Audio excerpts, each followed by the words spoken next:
But I think the main things is at the end of the day, volleyball is volleyball. It's in the same 9x9 court, and the rules are the same. So we.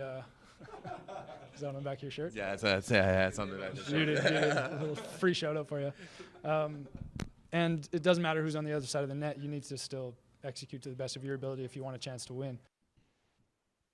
What's going on, everyone, and welcome to the 9x9, the 81 square meters of the best volleyball content on the internet. My name is Everett Delorme, joined as always by my friendly neighbor to the south, Mr. Rob St. Clair from Chicago, Chi-Town, or whatever you want to call it.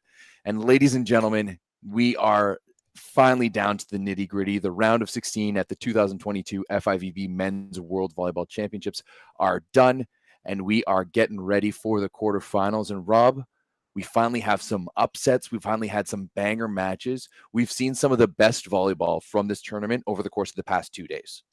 We've been waiting for it. We have been waiting for it to get to this point, and we said it on the last show, like the best volleyball in this tournament is yet to come. And that was only 2 days ago, and you're absolutely right. The 4 matches that we're going to jump into right now were ridiculous. Starting off with, we got to start with the upset of the tournament. Ukraine destroys the Netherlands. They completely destroyed them. 3-0, demolished them. Down. 25-16, 25-19, 25-18. Like, unbelievable. First and foremost, I do have to give a shout out to myself for calling that one. I meant to clip it out and completely forgot until right this moment. But yeah, Rob, you and I did go 2 for 2 in our hot takes. We went 2 for 2. But yeah, I called I called Ukraine to win this one. And I'll be fully honest, I didn't actually leave it. I just kind of said it because, hey, I was looking for a big one. But man, oh man, did they deliver. They dominated that game in all aspects. It was the biggest kicking of the tournament in a lot of ways. And the Netherlands looked helpless. I was stunned by this. Ukraine had the perfect game plan, and they executed it to perfection the entire time. They were a step ahead of the Netherlands the entire match. Roberto Piazza was clueless. There was nothing he could do to change the momentum. Everett, Ukraine hit 534 as a team. Only 6 errors. As a team. Only six errors compared to the Dutch's 19. Like that right there is a massive stat. But then when you look on the next column down where it says blocks, 12 blocks for Ukraine. Oh my goodness, that is just absolutely ridiculous. Incredible. And it wasn't even the Ole Plotnitsky show necessarily. He was good. Let's see, what were his numbers? 10 for 15, 1 error. That's excellent. That's above 50% efficiency. Only 1 ace, no blocks. The blocking came from everywhere. Ilya Kovalov had 4. That's the other outside hitter, like one-on-ones against the air and everything. Yeah, Semeniuk had 3, and there was at certain points that matched where Yuri Semeniuk looked like the better of the Semeniuks. He was at absolutely dominating at a point in the second set. But every Ukrainian player had their time to shine, and you're exactly right. It wasn't Oleg Plotnitsky, but on the other side of the net, it seemed like we had a video game and you just gave all of the advantage to one team, like in the intensity stats, because Ukraine brought it and Netherlands didn't. Yeah, Namir Abdelaziz was, obviously their best player, one of the best players on the planet. 10 points only on 8 for 19 attacking with 4 errors. That's about like 240 efficiency. 2 aces, but that wasn't enough because really every time I looked, Ukraine was just perfectly in system. I thought in general, Ukraine passed the ball phenomenally well, and clearly they destroyed them in the serve and pass battle. But it was weird that even though Ukraine did a great job against the Netherlands, we have been higher, at least higher than we were the past couple of years, on the rest of the Netherlands, their other pieces. And we just didn't really see anybody step up to fill the void. Like, not much from Teister Horst, not much from Benny Toenstra. Who's the other outside hitter they brought in? Oh, man, I don't even remember. Yorna, maybe? Yeah, Heis Yorna. Then, just like I said on the last show, Ukraine had a really advantage there in the middle. Michael Parkinson, Fabian Plok got owned by Semeniuk and Drozd, respectively. dominated, just absolutely handled it.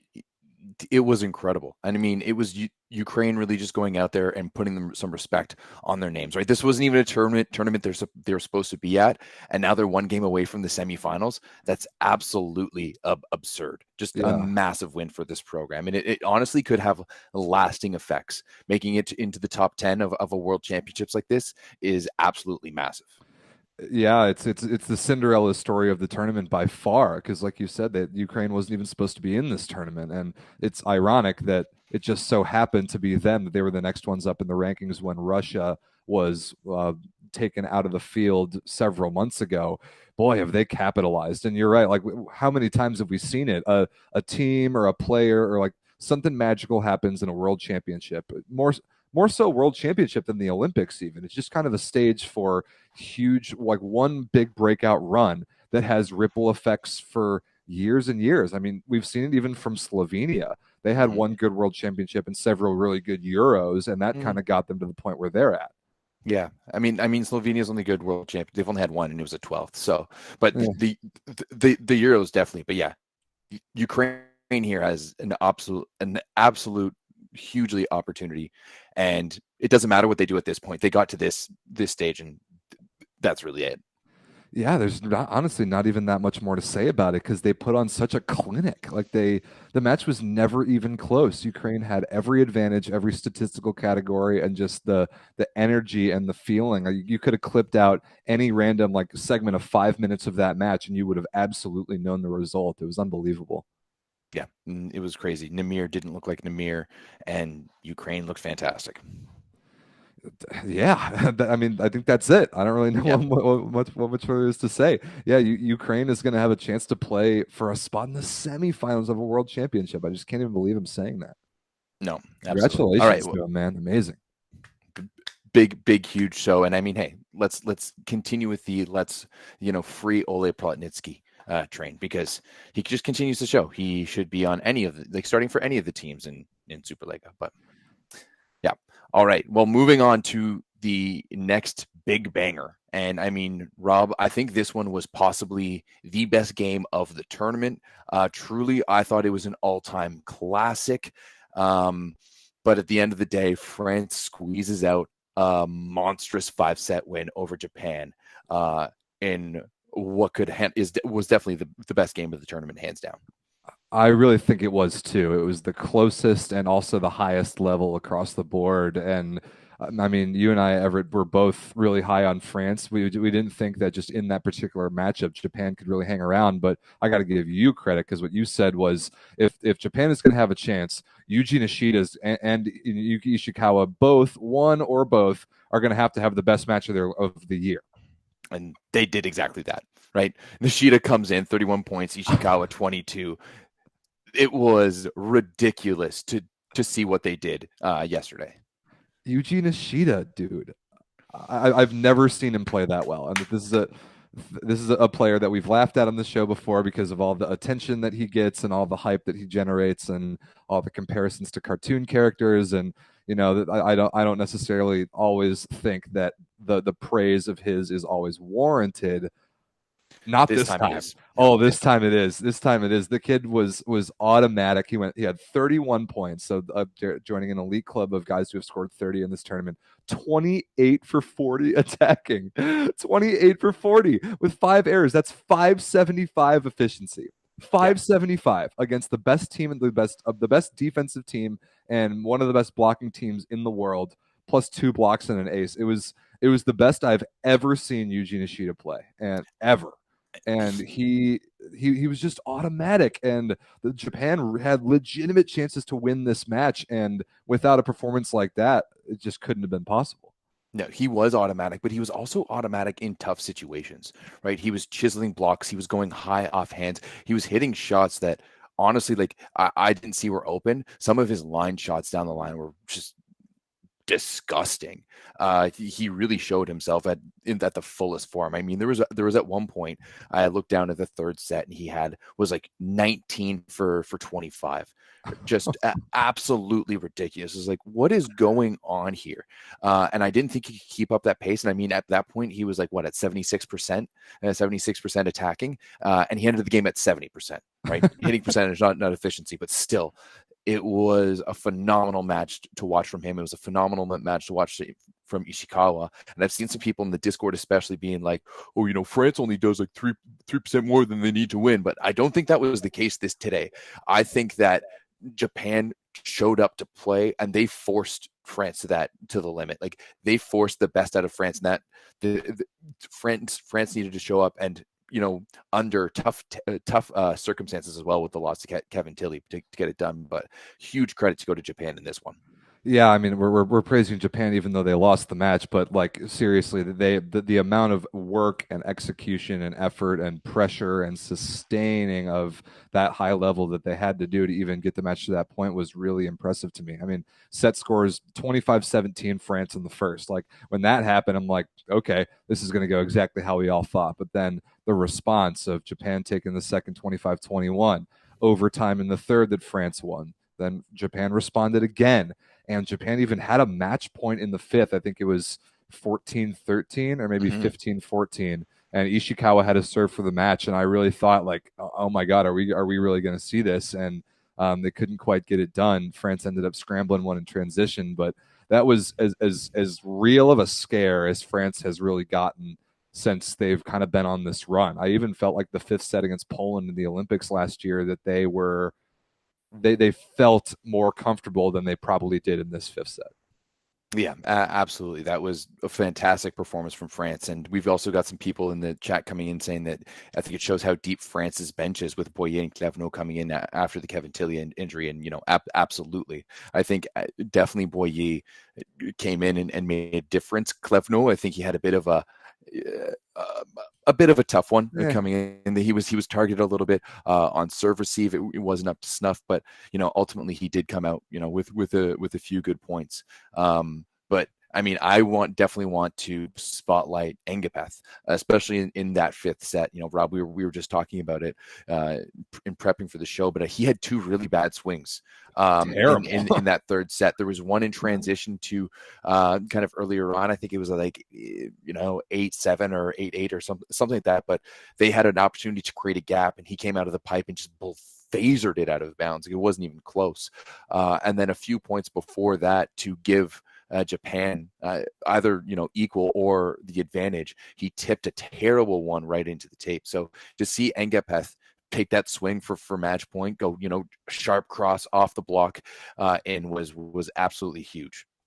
Yeah, the just utter, pure, unadulterated confidence that man will always have, despite two horrible errors like that, is unique amongst all players in the world. That was a ridiculous play. I mean, when Quentin Jouffroy came in to serve, like on that match point, I thought that it was either going to be ace or error, because he has a pretty vicious hybrid. But he gets credit too, because he actually dug the ball in position 5, like a backup middle blocker service sub that led to that transition play, and Engapeth eventually put it away. His numbers were, Irvin I'm talking about, his numbers were okay.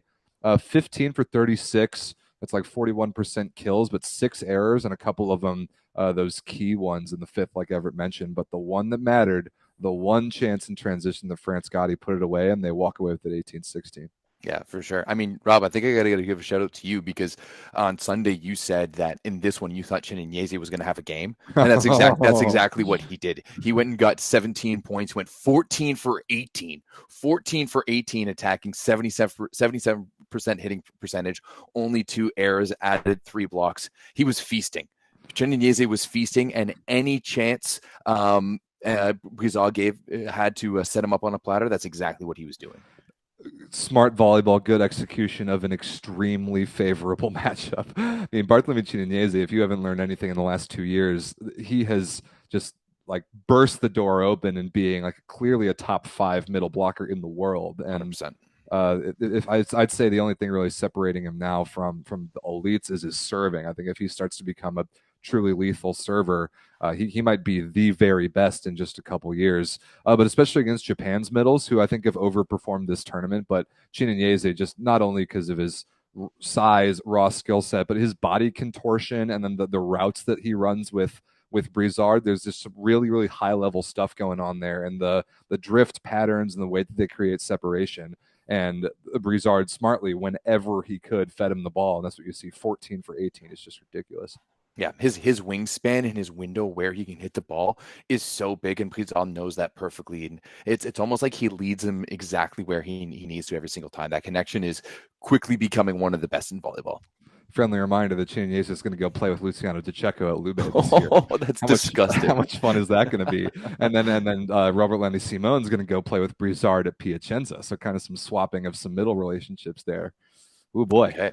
That's going to be spicy. Yeah, you brought up the Kevin Tilly injury, and that is a tough break, obviously, for a guy who also got injured earlier this summer. I mean, we were there in Ottawa when he pulled a calf muscle. I mean, you got to feel bad for him because he'd been playing great. He's stuck in there and worked through a lot. And like I said, if Japan was going to have a chance at making France uncomfortable, they were going to have to relentlessly target on the serve that second outside hitter, whoever it was, because you're not going to make Ingapet uncomfortable. You're not going to make Krebenikov uncomfortable. So you've got to hit great serves, and you've got to ideally put them on whoever that third guy is, and they did.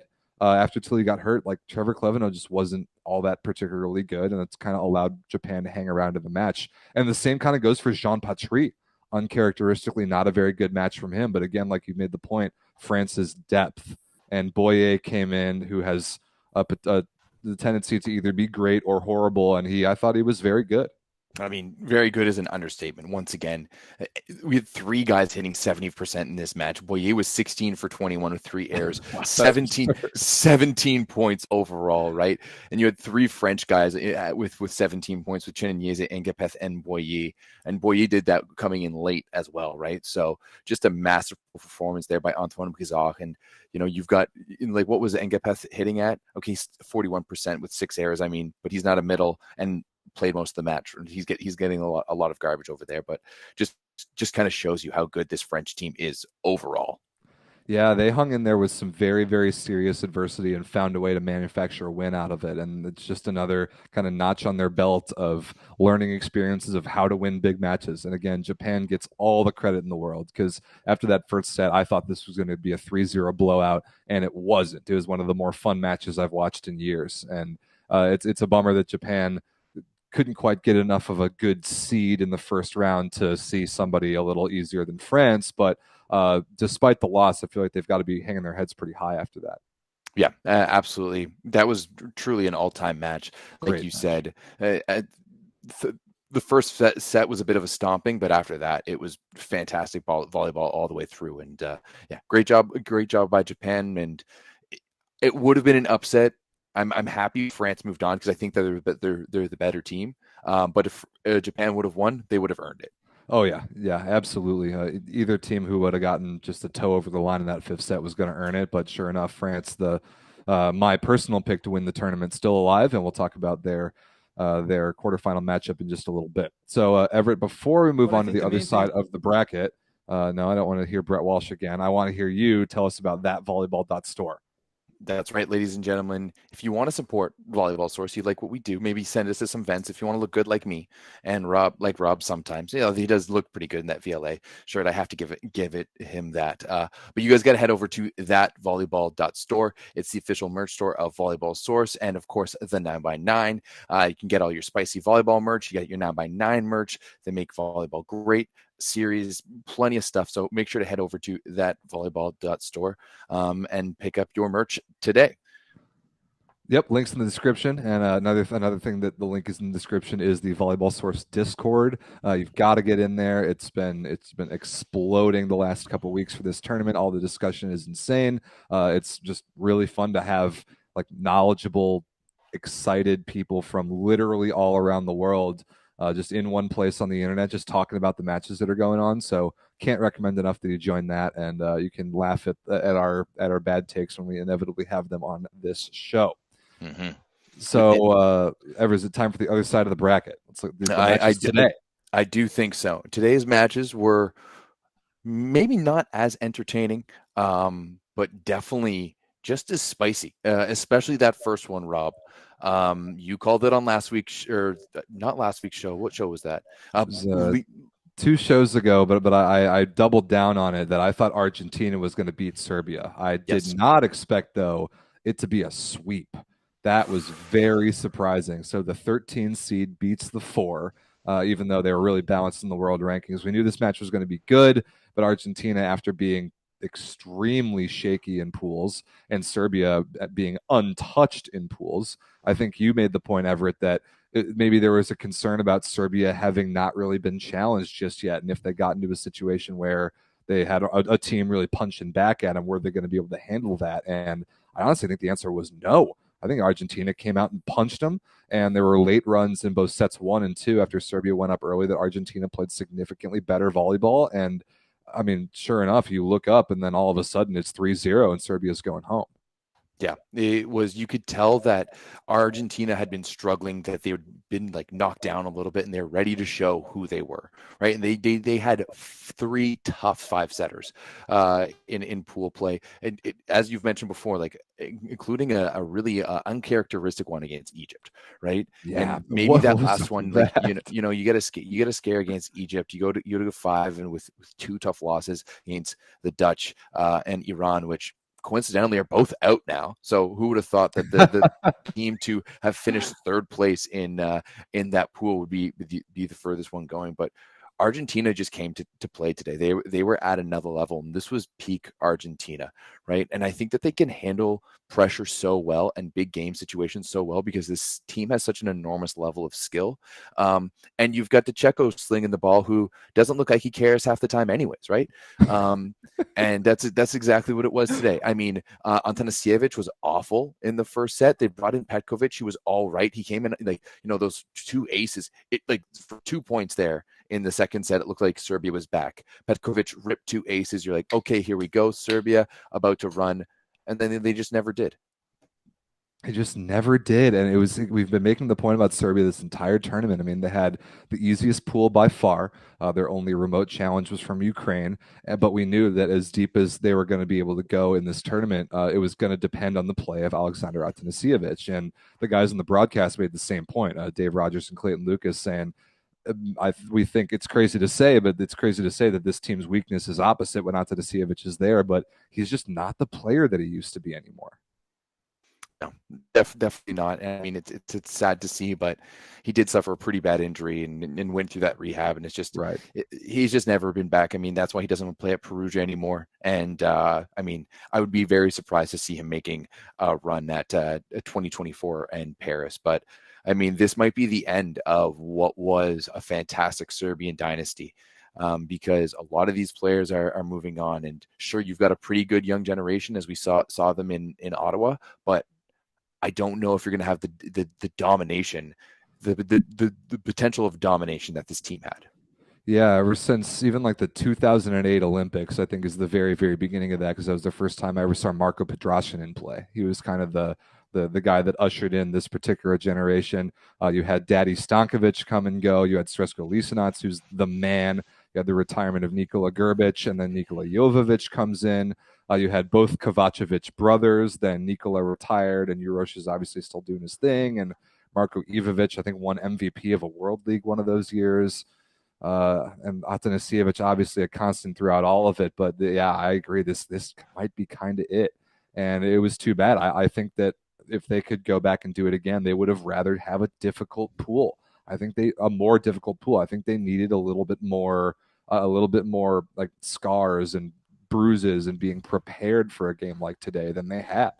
Yeah, they just looked dull the entire time. They just looked like a dull knife that really wasn't working. There was a few shades of brilliance, but yeah, ultimately Argentina was just better on this day. I mean, like what, they made more blocks even on aces. They only made 7 hitting errors, like half of the hitting errors that Serbia made. They had more kills. It was just really domination everywhere. Bruno Lima was fantastic, 14 for 21 with only 2 errors. Like he was in like Tokyo 2021 form in that one. Conte wasn't bad either with 9 for 17. Once again, only 2 errors. So Argentina was just good through and through. They were good. They were just good. And like some of the weaknesses that we pointed out in pool play, serving, they were horrible. Much better here. Actually, identical numbers to Serbia. Both teams, 3 aces, 15 service errors. Not great, but actually not so bad. Their second outside hitter position was a concern, and Ezequiel Palacios was healthy enough to play. So that was huge. And I thought he really steadied some things out. Bruno Lima's numbers were ridiculous, like you just said, but Agustin Loser, 12 points, 8 for 9. He only attacked 1 ball that didn't result in the kill, and then 3 monstrous stuff blocks. Like this Argentinian team put on a clinic, and it was one of the best matches I've ever seen Luciano DiCecco set.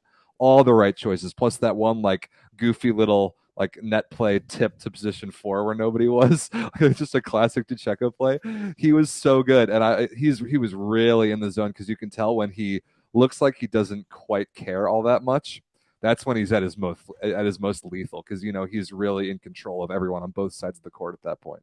Yeah, that's exactly, like, he's just kind of zoning out on everything going around and working like a chess master, and just setting fluffy pillows for everyone in there. I mean, hey, we've just talked about Cheniniezi being a legitimate top guy in the world. I think we need to start bringing in Augustin Loser into that conversation as well. The way he plays for Argentina is absolutely massive, and it's fantastic just off the heels of Sebastian Solé retiring from the Argentinian national team to become Italian naturalized, so he can, help out Perugia even more in the Italian league. But Augustin Loser has been consistently the best Argentinian player all summer long.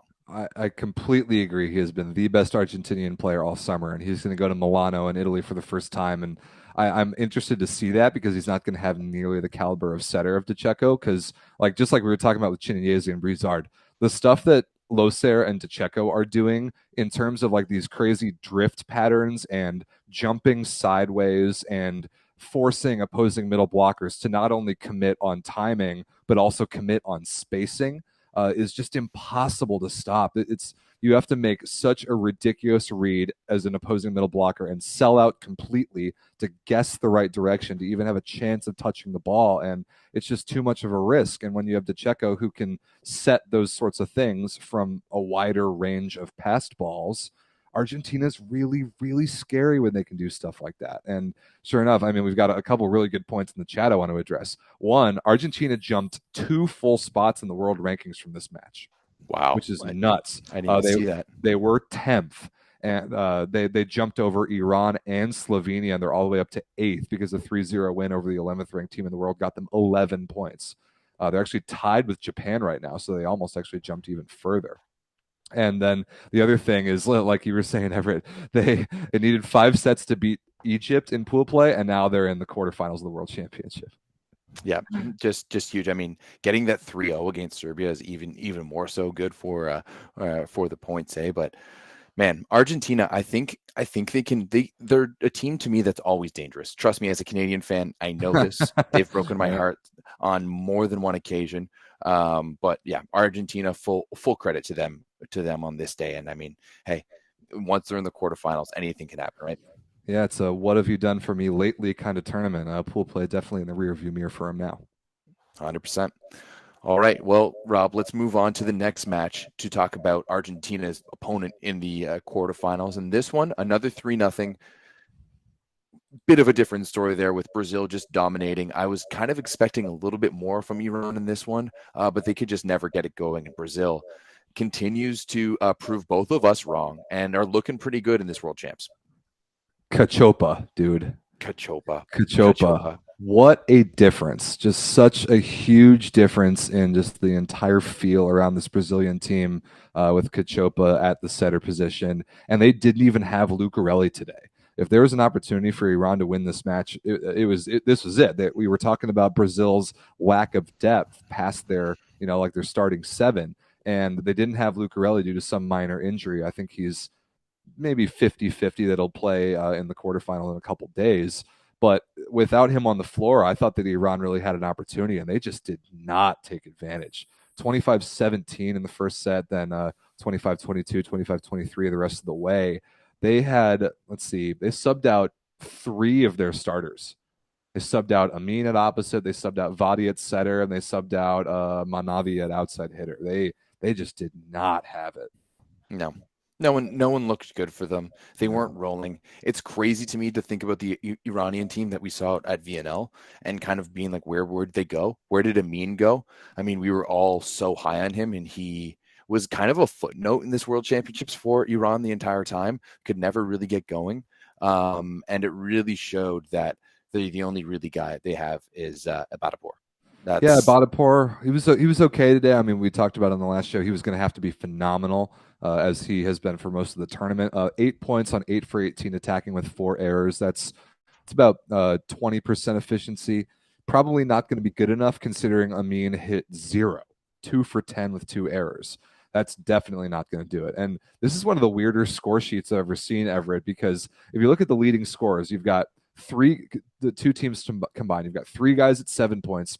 You've got 6 guys at 8 points, and then above them all, 20 from Yoandi Leal, like 20 out of nowhere. And like Wallace wasn't good. Wallace 7 kills, 7 errors, 0% efficiency. They didn't have Lucarelli, so Rodriguinho had to play. The middles were fine. Lucao and Flavio both with 8 points, but Leal dropped 20 on 19 for 30 and 50% efficiency.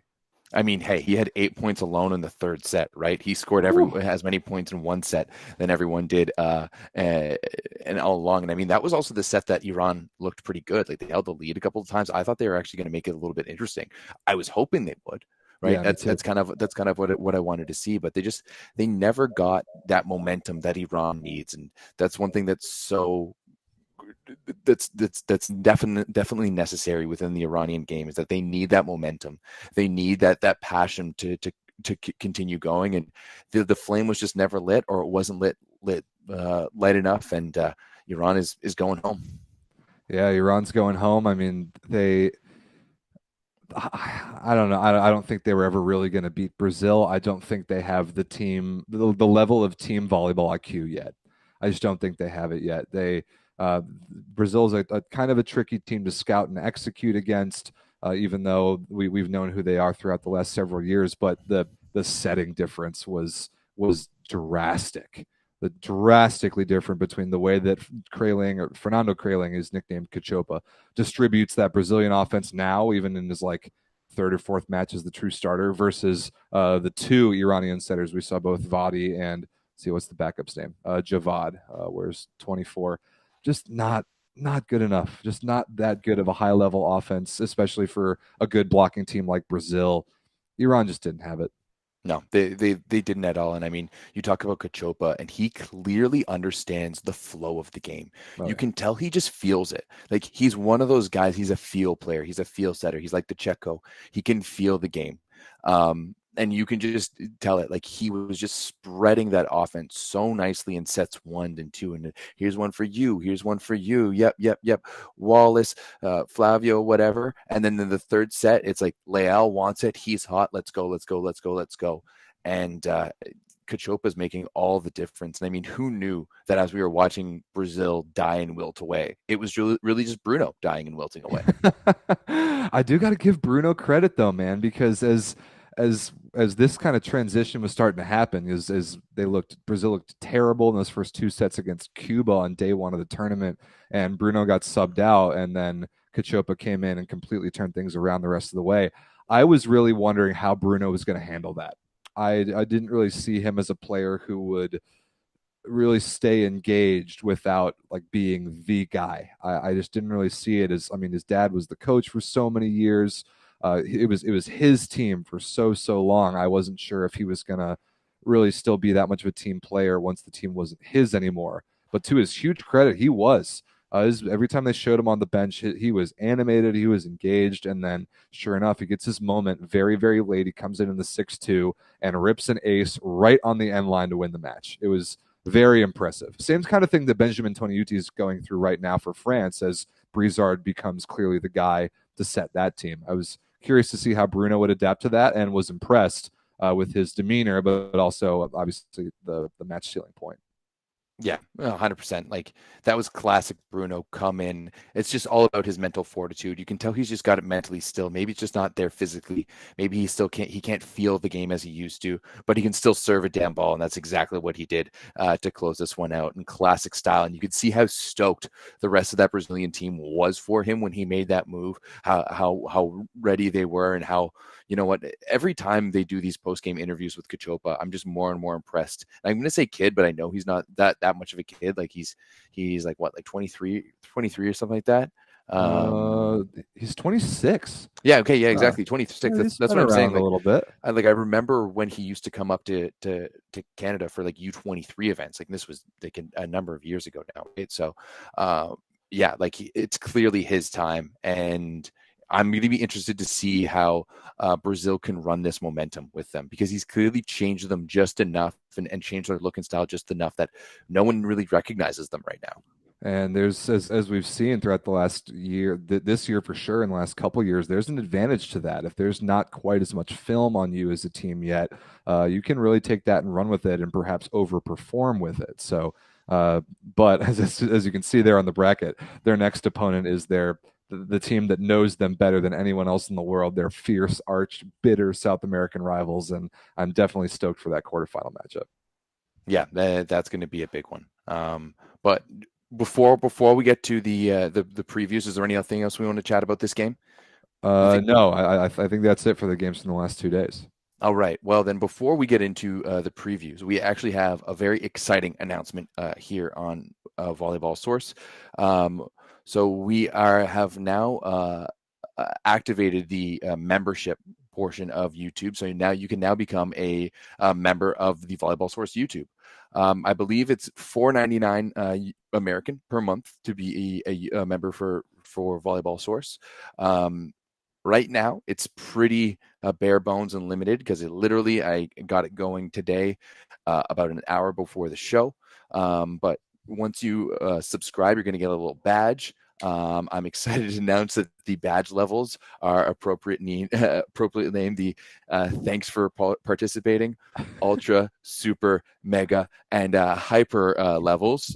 So you got to stick around long enough to be able to get your appropriate badge. So I'm expecting to see a bunch of cookies in the chat pretty soon, because that's the first level. So everyone gets a cookie, and thank you for participating here at Volleyball Source.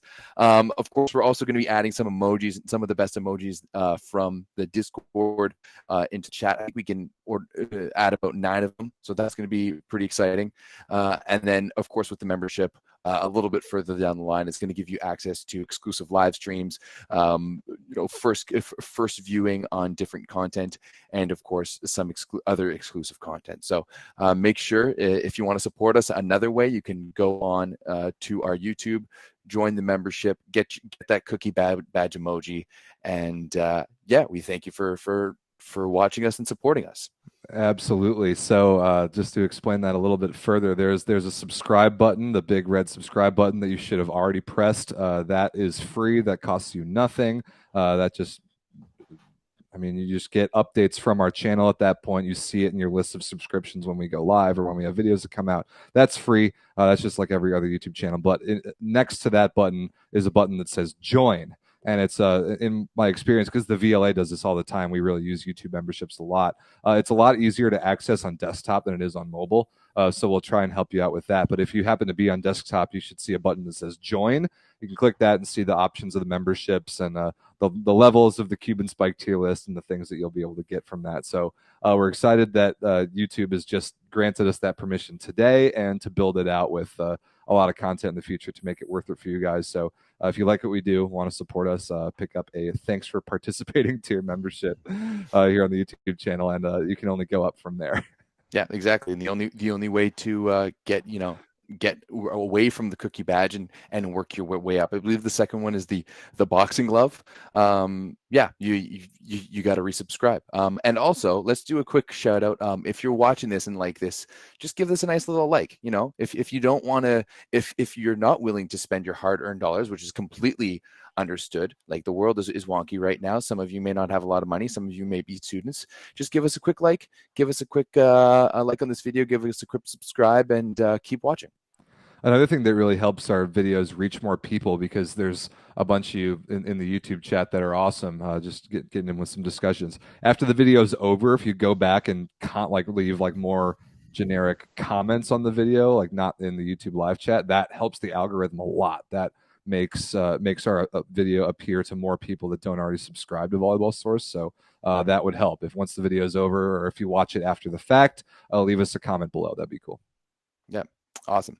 All right. Well, enough harping you guys to help us out. Let's get back and let's talk about some of these quarterfinal matchups, Rob, and let's preview some of them, because this is when things are about to get really spicy. We have some banger quarterfinal matchups, a lot of stories going on here. So where do you want to start? What do you want to talk about first? Let's start with the calendar, and the first one that we're going to see, and that's on the right side of the bracket here in Ljubljana, Slovenia, 11:30 a.m. Eastern tomorrow. That's Wednesday, September 7th.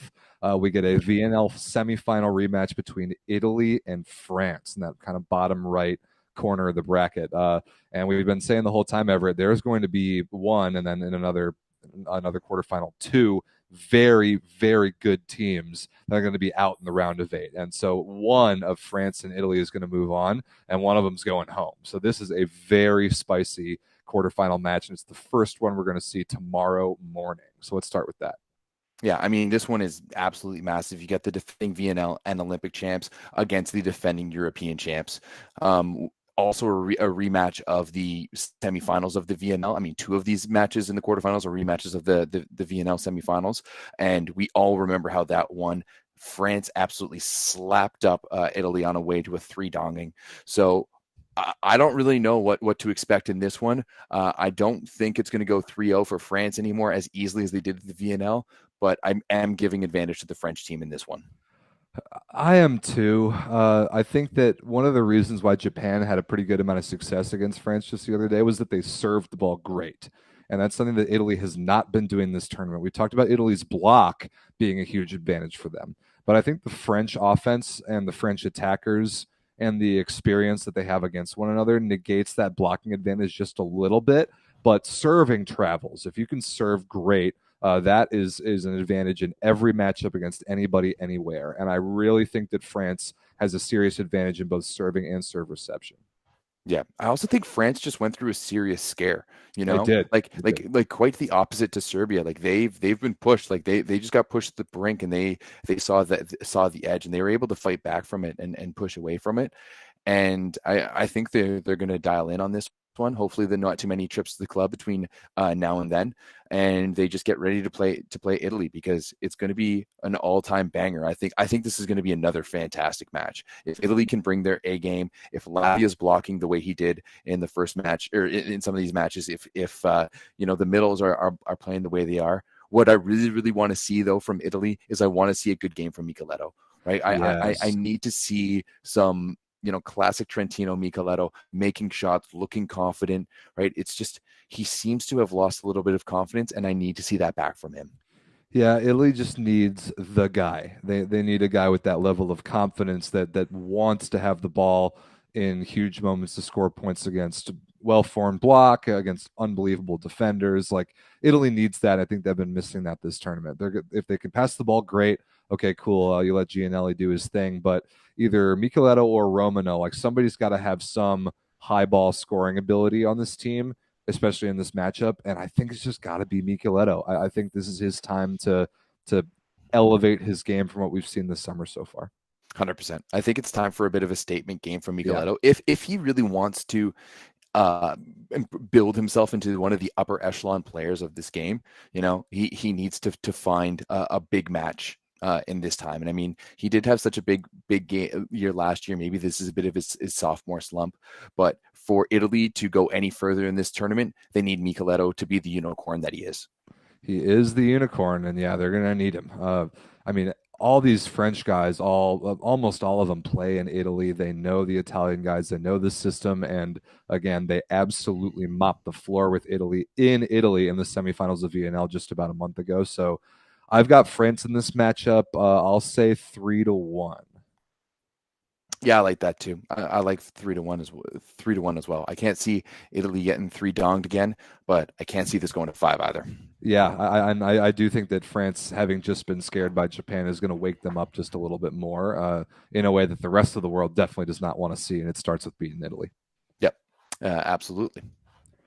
All right, so we're on the same page about that. Let's look to the top side of this bracket. We've got the hosts in Slovenia, again, riding this incredible wave of home court momentum. They're taking on Ukraine, the Cinderella of the tournament. That match is tomorrow, Wednesday, September 7th at 3 p.m. Eastern in Ljubljana. So this is Slovenia's last chance to play at home, and this is already the farthest I think either of these two teams have ever made it in a world championship, but honestly, a winnable matchup for both of these teams to potentially reach the medal rounds, which is crazy. Slovenia's got to be licking their chops right now. This couldn't have lined up better for them, having stepped up to host the tournament after it was pulled away from Russia.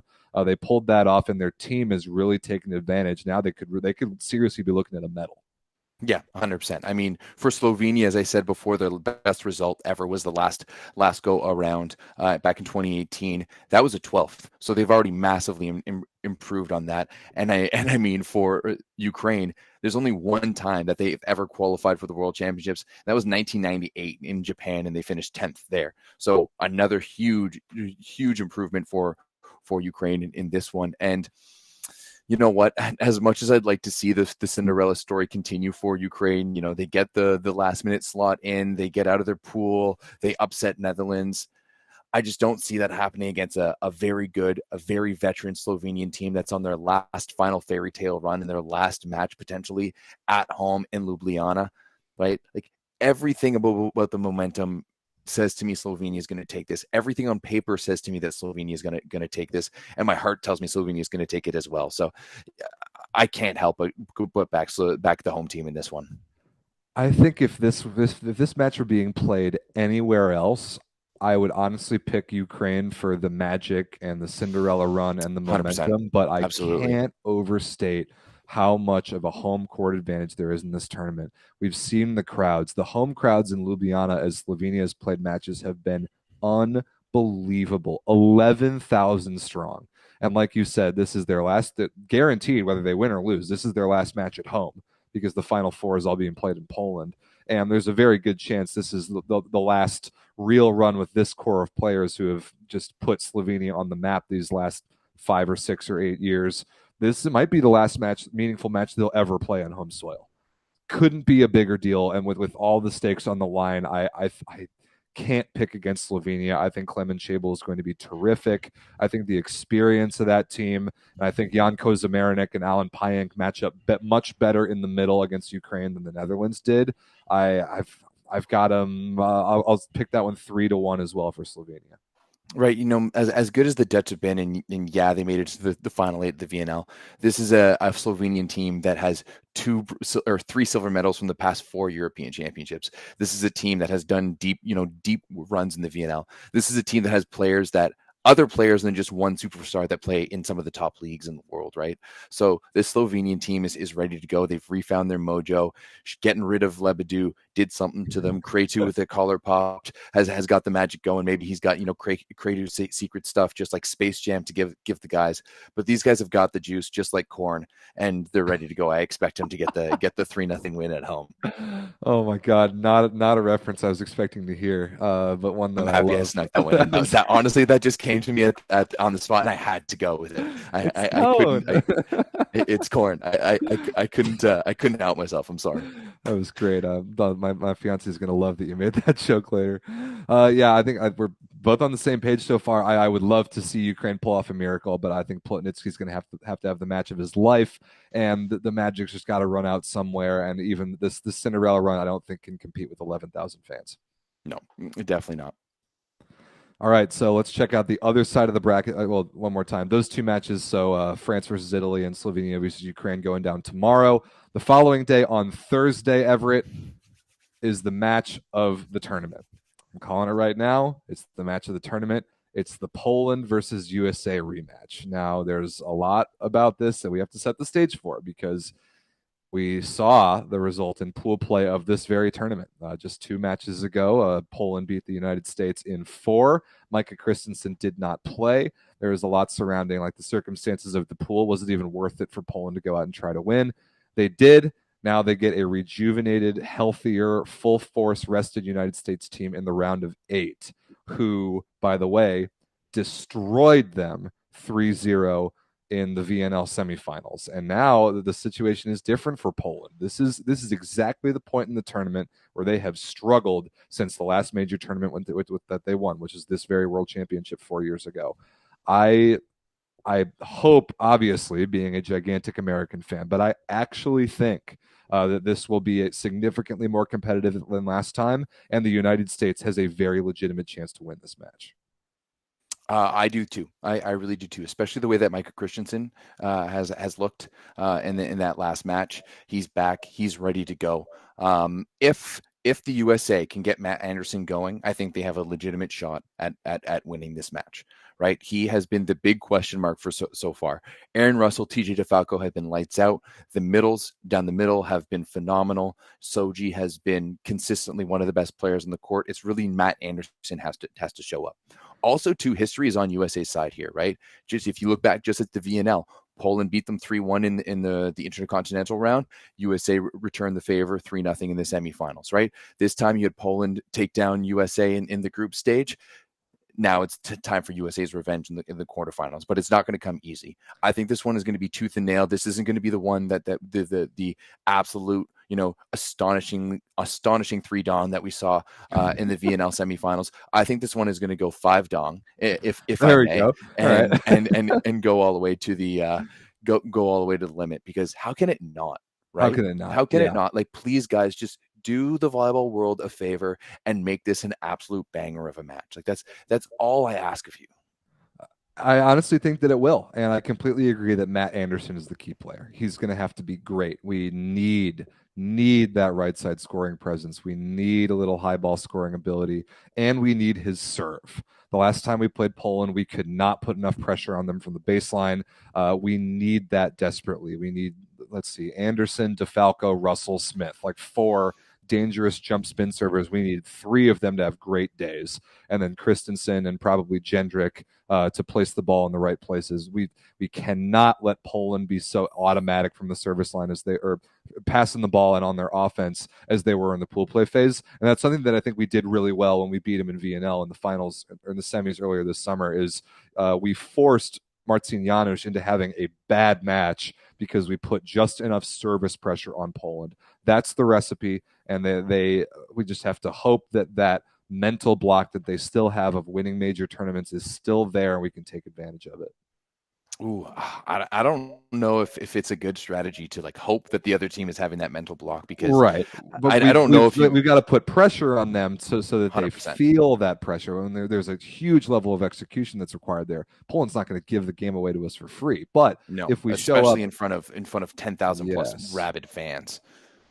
But if we show up, we play the matchup correctly, we do what we learned worked against them earlier this summer, that then brings the doubt into Poland's mind that I think can kill them from the inside. But we've got to get them to that point. Do you think that the experience Janusz has had, do you think as this becomes more and more team, he's less and less likely to make those kind of mistakes and set a better game even under pressure? It's not about his decision making quite as much. I just think that the moment gets a little too big, and it kind of reminds me of Alexander Butko, the old Russian setter, like for Zenit Kazan, and he played for Russia for a couple of years there, where he would kind of go on autopilot.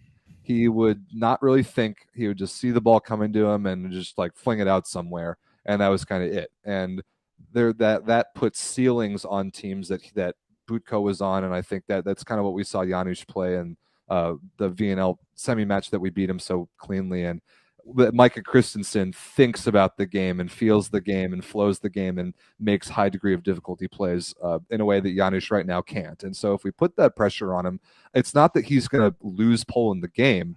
It's that he's going to make Poland's offense predictable. He's going to make it in such a way that we can touch balls, we can transition balls, and we can run a couple points in a row, break points, not from them giving us errors, but from their offense being a little more one-dimensional and us being able to exploit that. Okay, I like that. Now, how much weight do you put into TJ DeFalco's last game against Turkey and him getting subbed off? Nothing. Okay. I think that I actually think that official's call that went against him in the third set, that he after the match was still pissed off about. I honestly think that had a decent amount to do with it, and I think he's had several days now to get over that. He's playing in Poland against Poland, where he's played club for the past 2 years. He's going to go play at Resovia this year with a bunch of the national team guys. This is a huge, huge potential moment for TJ DeFalco. He can make or break his career if he can put on a masterclass performance and beat Poland in this match. And I think he's up for that. I really do. Fair enough. I mean, he's been one of the best players for USA in this match. And let's remember, he was the star for USA, at the VNL as well. And I mean, as much as we get some people in the chat who's saying that TJ should play on the opposite and Matt Anderson should play on the left side. I disagree. I disagree with that, but you will see that occasionally, and not like the way that they line up and the way their true rules are out of system. But in certain serve reception rotations, you might see that, especially when Anderson's backcourt. They'll slide him into pass, he'll hit pipe, and TJ will slide over to the right side and hit D balls. You'll see that in a couple rotations. All right. Well, let's see if it works out for the USA. I mean, I think they're all needing to be firing at full cylinders to be able to go toe to toe with a Polish team at home. I mean, that's a tall order. But if anyone is used to it, it's Team USA from all the years of going up toe to toe against Brazil. So, what's your pick? I'm going Poland in this one in 5. I've got USA in 5. I'm going to pick my boys, and we're going to see what happens. So that match is Wednesday. It's Thursday. Sorry, this coming Thursday, September 8th at 3 p.m. Eastern in Poland. Crowd's going to be ridiculous. That is an absolute must-watch. You must put that on your calendar, and you must watch that match. And the other one to set the stage for it earlier that day is the all-South American battle. The Olympic bronze medal match rematch of Brazil and Argentina. I mean, what an appetizer that is, huh? 11:30 a.m. on Thursday. 100%. I think it's going to be a great warm-up for what you have already built as what is going to be the best match of the tournament. I think Brazil is looking lethal right now. They are just vibing off of that Cachopa offense, and they're feeling themselves. I mean, they're just going for it. But Argentina has this quiet confidence about them, right? And I think that they think they can play with Brazil. I mean, I'm certain that Checo thinks he can play with Brazil. I'm certain Facundo Conte thinks he can play with Brazil. Probably Bruno Lima and guys like Agustin Lozero as well. And this team is a team that has confidence right now. And that's never something that you want to go up against. So yeah, I mean, this is, as you mentioned, a rematch in so many different ways. Two teams that know each other so well. They play a very similar style of play. So I'm expecting some fireworks in this one. Maybe even some cards. I'd like to see some cards. Ooh, I would like to see some cards. I want them yelling through the net. Like, it depends. Maybe they have like the Japanese referee up there, so he won't necessarily understand them getting mad at each other in Spanish and Portuguese. But yeah, like I want some fire in this one. Like, I want this to be a good one. I think you're going to get it. I mean, I don't know if these two teams played in VNL or not. They might not have, but if they did, it wasn't significant. And the last time that they played significantly was the greatest match in Argentina volleyball history, beating Brazil in 5 to win an Olympic medal. I mean, you can't get much better than that for a team that's kind of always felt like the little brother in the South American region. So that sets up for fire right here. And I mean, we talked about it when we talked about Argentina's win today. The pool play mess that they were in, going to 5 with Egypt, is totally behind them. And after how they played today, they should, and I bet that they do, have all the confidence in the world, just like you said. But then again, this Brazilian team with Cachopa setting has a different feel about it too that I also don't want to run into. This is a difficult one to pick, but I can't believe I'm going to say it. I think Argentina wins again. I think Argentina wins. I think Argentina, after getting 3rd in their pool, is going to go to the semifinals. All right. I mean, I'll leave you with that take, but I think I'm backing Brazil here. I mean, they've been to 5 straight World Championship finals, 3 golds in a row, and then have lost the past 2 to Poland.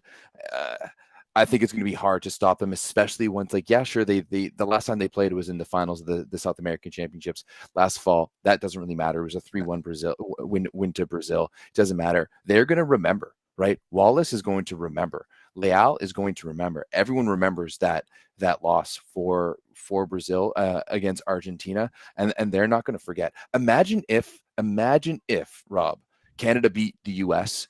in the bronze medal of the last Olympics, how mad you guys would be at our team, and it wouldn't matter who was still on the other side, how much you just want to destroy us in a meaningful match.